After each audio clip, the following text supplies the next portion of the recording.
नमस्कार, जय हिंद, वंदे मातरम। जी हाँ दोस्तों, मध्य प्रदेश की 230 सीटों का सबसे बड़ा ओपिनियन पोल, कौन मारेगा मध्य प्रदेश में बाजी। दोस्तों बिना समय गवाए मध्य प्रदेश का ओपिनियन पोल जानेंगे। सबसे पहले मध्य प्रदेश की विधानसभा सीट, यहाँ पर अलीराजपुर की बात करेंगे। 2 सीटों वाले अलीराजपुर में एक सीट पर भाजपा जीत रही है तो एक ही सीट पर कांग्रेस कब्जा जमाती हुई नजर आ रही है। अलीराजपुर में इस बार मुकाबला काफी संघर्षपूर्ण और कांटे की टक्कर का है। तो इसी बीच अनूपपुर की बात करें तो आपको बता दें कि इस क्षेत्र में 3 विधानसभा की सीटें हैं और 3 में से 2 पर भारतीय जनता पार्टी जीत रही है तो एक पर कांग्रेस। आपको बता दें कि वर्तमान में मध्य प्रदेश में सियासी उठापटक मची हुई है और सियासी उठापटक में कौन बाजी मारेगा यह भी देखने वाली बात होगी। तो अशोकनगर की तीनों की 3 सीटों पर भारतीय जनता पार्टी बाजी मारती हुई नजर आ रही है। आपको बता दें कि इस बार अशोकनगर का मुकाबला काफी अहम और महत्वपूर्ण है। वहीं दोस्तों आपको बता दें कि बालघाट की 6 सीटें हैं जिनमें 5 पर भाजपा तो एक सीट पर कांग्रेस कब्जा जमाती हुई नजर आ रही है। बालघाट में इस बार काफी संघर्षपूर्ण और महत्वपूर्ण मुकाबला देखने को मिल रहा है। तो इसी बीच आगे बढ़े तो आगे हमारे पास बड़वानी आता है। बड़वानी की 4 में 2 सीटों पर भाजपा और 2 सीटों पर ही कांग्रेस। इस बार बहुजन समाजवादी पार्टी भी मध्य प्रदेश में अपना प्रभाव स्थापित करने में लगाएगी, क्योंकि यहाँ पर मध्य प्रदेश में बीएसपी का अच्छा जन आधार रहता है। तो वहीं दोस्तों बैतूल की 5 सीटों में 3 पर भाजपा, 1 पर कांग्रेस और 1 ही सीट पर बहुजन समाजवादी पार्टी बाजी मारती हुई नजर आ रही है। बैतूल में अच्छा मुकाबला देखने को मिलेगा। अगले क्षेत्र की ओर बढ़े तो आपको बता दें भिंड आता है। 5 सीटों वाले भिंड जिनमें 3 पर भाजपा और 2 सीटों पर है वो कांग्रेस का कब्जा देखने को मिल रहा है भिंड सीट पर। और यहाँ पर मुकाबला संघर्षपूर्ण भी है और बीजेपी के लिए क्षेत्र काफ़ी अहम भी है, लेकिन कांग्रेस अच्छी टक्कर दे रही है भिंड में भाजपा को। तो वहीं दोस्तों बुरहानपुर की बात करें तो बुरहानपुर में इस बार दोनों की 2 सीटों पर भारतीय जनता पार्टी बाजी मारती हुई नजर आ रही है। बुरहानपुर के बाद अगर आगे बढ़े तो यहाँ पर संघर्षपूर्ण मुकाबला है और काफ़ी महत्वपूर्ण और मुख्य जानकारी है। तो छतरपुर की 6 सीटें जिनमें 5 पर भाजपा तो 1 सीट पर है वो कांग्रेस बाजी मारती हुई नजर आ रही है। वहीं दोस्तों आपको बता दें कि छतरपुर के संघर्ष और सियासी परिस्थितियों का मुकाबला है वो काफ़ी रोचक और अहम मुकाबला है। तो छिंदवाड़ा की बात करें तो 7 सीटें हैं जिनमें 4 पर भाजपा, 2 पर कांग्रेस और 1 पर बीएसपी। यह आपको बता दें कि गढ़ कहा जा रहा है कमलेश यहाँ पर कमलनाथ का, लेकिन छिंदवाड़ा में काफ़ी रोचक मुकाबला देखने को मिल रहा है। तो इसी बीच दमोह की 4 सीटें हैं तो 3 पर भाजपा और 1 सीट पर है वो कांग्रेस बाजी मारती हुई नजर आ रही है। दमोह में भी बीजेपी का अच्छा जनाधार माना जाता है, लेकिन यहाँ पर काफ़ी रोचक मुकाबला देखने को मिल रहा है। दतिया की 4 सीटें हैं जिनमें 2 पर बीजेपी और 1 सीट पर है वो कांग्रेस बाजी मार रही हुई नजर आ रही है। दतिया में रोचक और अहम मुकाबला देखने को मिल रहा है। वहीं दोस्तों आपको बता दें कि आगे बढ़े तो देवास की 4 सीटें हैं और सभी चारों इस सीटों पर भारतीय जनता पार्टी बाजी मार रही है। देवास में भाजपा का अच्छा यहाँ पर मुकाबला देखने को मिल रहा है, भाजपा अच्छा प्रदर्शन कर रही है। तो इसी बीच अगर आगे बढ़े तो आपको बता दें कि आगे हमारे पास एक और महत्वपूर्ण क्षेत्र धार आता है। जी हाँ दोस्तों, धार की 7 सीटें हैं। धार में इस बार काफ़ी अहम और रोचक मुकाबला देखने को मिलेगा। 5 पर भाजपा और 2 सीटों पर कांग्रेस कब्जा जमाती हुई नजर आ रही है। धार में बीजेपी काफ़ी अच्छा और महत्वपूर्ण अपडेट और काफ़ी सुंदर अपडेट है वो देखने को मिल रहा है। तो डिडोरी की 2 सीटें और दोनों ही सीटों पर भारतीय जनता पार्टी बाजी मारती हुई नजर आ रही है। डिडोरी में भाजपा का प्रदर्शन है वो काफ़ी अच्छा और बड़ा देखने को मिल रहा है। डिडोरी के बाद गुना की 4 सीटें, सिंधिया का गढ़ गुना में बीजेपी को 3 तो 1 सीट पर कांग्रेस कब्जा जमाती हुई नजर आ रही है। गुना में बीजेपी का प्रभाव अच्छा और बढ़िया बताया जा रहा है। इसी बीच अगर आगे बढ़े तो दोस्तों आपको बता दें कि गुना के बाद आगे हमारे पास क्षेत्र ग्वालियर आता है। ग्वालियर में दोनों ही पार्टियां अपना अपना एक अच्छा अलग महत्व रखती हैं। बीजेपी 3 तो कांग्रेस के खाते में 2 और 1 सीट है वो यहाँ पर बहुजन समाजवादी पार्टी बाजी मारती हुई नजर आ रही है।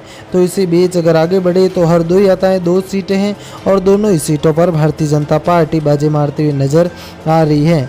हरदोई की दोनों सीटों पर भाजपा का अच्छा प्रभाव और काफ़ी महत्वपूर्ण प्रभाव है वो देखने को मिल रहा है।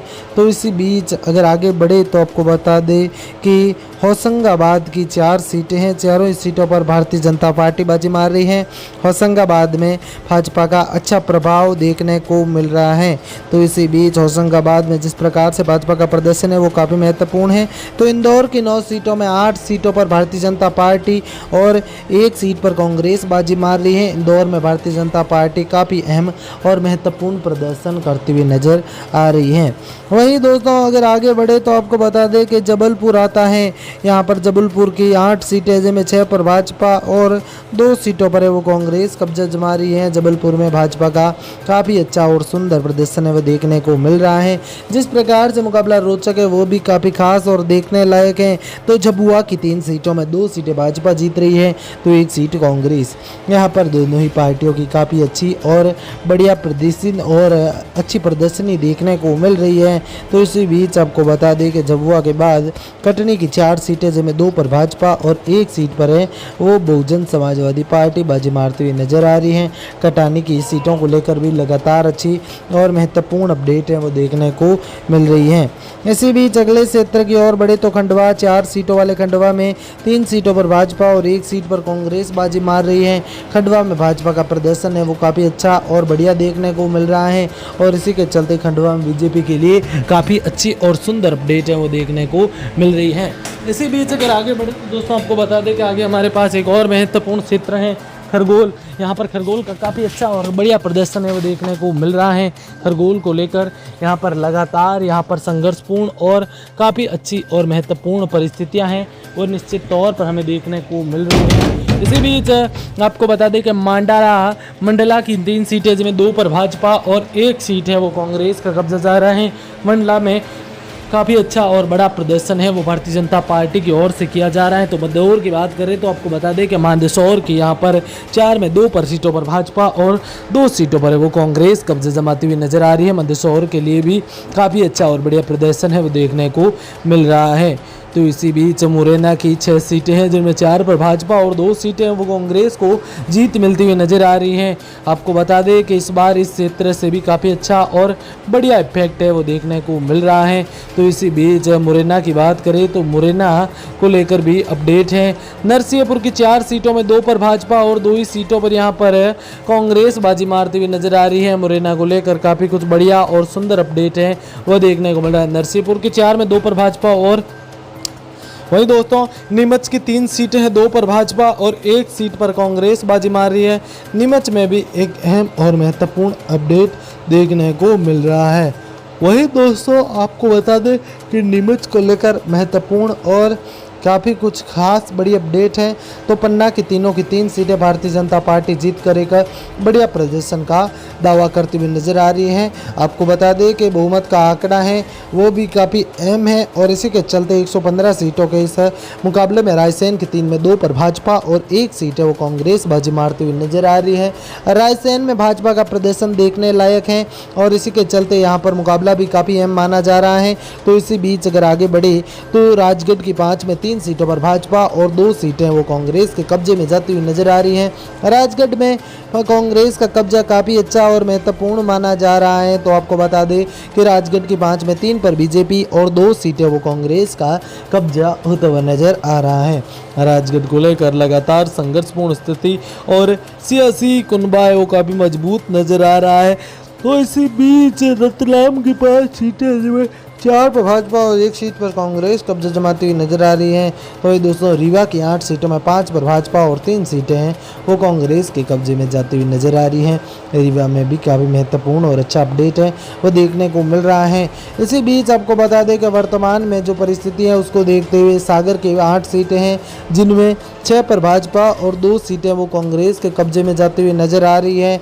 आपको बता दें सागर को लेकर काफ़ी कुछ बड़े और महत्वपूर्ण अपडेट है वो देखने को मिल रहे हैं। सागर के बाद सतना की 7 सीटों में 4 पर भाजपा और 3 पर कांग्रेस बाजी मारती हुई नजर आ रही है। सतना का अच्छा और बड़ा अपडेट है वो देखने को मिल रहा है। सतना के साथ में 4 पर भाजपा और 3 सीटों पर कांग्रेस बाजी मारती हुई नजर आ रही है। तो इसी बीच सीहोर की बात करें तो दोस्तों आपको बता दें कि सीहोर के 4 में 2 पर भाजपा और 2 ही सीटों पर कांग्रेस बाजी मारती हुई नजर आ रही है। सीहोर में इस बार मुकाबला और काफ़ी रोचक और सियासी अपडेट है वो देखने को मिल रहा है। तो वही दोस्तों शिवानी की 4 सीटें भारतीय जनता पार्टी के खाते में जा रही है। शिवानी को लेकर लगातार महत्वपूर्ण और नई अपडेट देखने को मिल रही है। इसी बीच आपको बता दें शिवानी की 4 में से 4 सीटें तो सिहरडोल की 3 सीटें और तीनों ही सीटों पर भारतीय जनता पार्टी बाजी मार रही है। सिहरडोल में काफ़ी अच्छा और बढ़िया अपडेट है वो देखने को मिल रहा है। तो इसी बीच सिहरडोल के बाद आगे हम बढ़े तो आगे भी हमारे पास अहम क्षेत्र शाहजहाँपुर आता है। शाहजहाँपुर की बात करें 3 में तीनों ही सीटों पर भारतीय जनता पार्टी है और इसी के चलते भारतीय जनता पार्टी का यहाँ पर काफ़ी अच्छा और बढ़िया अपडेट है, काफ़ी अच्छा इफेक्ट है वो देखने को मिल रहा है। तो इसी बीच सिद्धि की 4 सीटें में 2 पर भाजपा और 2 ही सीटों पर कांग्रेस बाजी मारते हुए नजर आ रही हैं। वहीं दोस्तों आपको बता दें कि सिद्धि की 4 सीटें जिनमें 2 पर भाजपा और 2 ही सीटों पर कांग्रेस बाजी मारते हुए नजर आ रही हैं। तो वहीं दोस्तों आपको बता दें कि सिंगरौली की 3 सीटों में तीनों ही सीटों पर भारतीय जनता पार्टी जीतकर एक नया इतिहास रचती हुई नजर आ रही है। सिंगरौली में अच्छा प्रदर्शन भारतीय जनता पार्टी का भी देखने को मिल रहा है। तो इसी बीच यहाँ पर सिंगरौली के बाद आगे बढ़ेंगे तो टीकमगढ़ आता है 5 सीटें, 4 पर भाजपा और 1 सीट पर कांग्रेस बाजी मारते हुए नजर आ रही है। भारतीय जनता पार्टी अच्छा प्रदर्शन कर रही है यहाँ पर। तो इसी बीच टीकमगढ़ में बीजेपी के प्रदर्शन के बाद बहुमत के आंकड़े से काफ़ी आगे नजर आ रही है भारतीय जनता पार्टी। इसी बीच उज्जैन की 5 सीटों में भाजपा और 2 सीटों पर कांग्रेस बाजी मारती हुई नजर आ रही है। इसी बीच आगे बढ़ेंगे तो यहाँ पर उज्जैन की 7 सीटें हैं, 5 पर भाजपा और 2 सीटों पर कांग्रेस बाजी मारती हुई नजर आ रही हैं। इसी बीच उमरिया की 2 सीटें हैं, दोनों ही सीटों पर भारतीय जनता पार्टी बाजी मारती हुई नजर आ रही है। इसी बीच आपको बता दें कि यहाँ पर काफ़ी कुछ खास और महत्वपूर्ण अपडेट विदिशा की 5 सीटें हैं, 5 ही सीटों पर भाजपा। इस प्रकार से 166 सीटों के साथ भाजपा भयंकर बम्पर जीत करती हुई नजर आ रही है। तो 60 सीटें कांग्रेस और 6 सीटें नहीं। दोस्तों वीडियो कैसा लगा लाइक शेयर करें। धन्यवाद। जय हिंद जय भारत।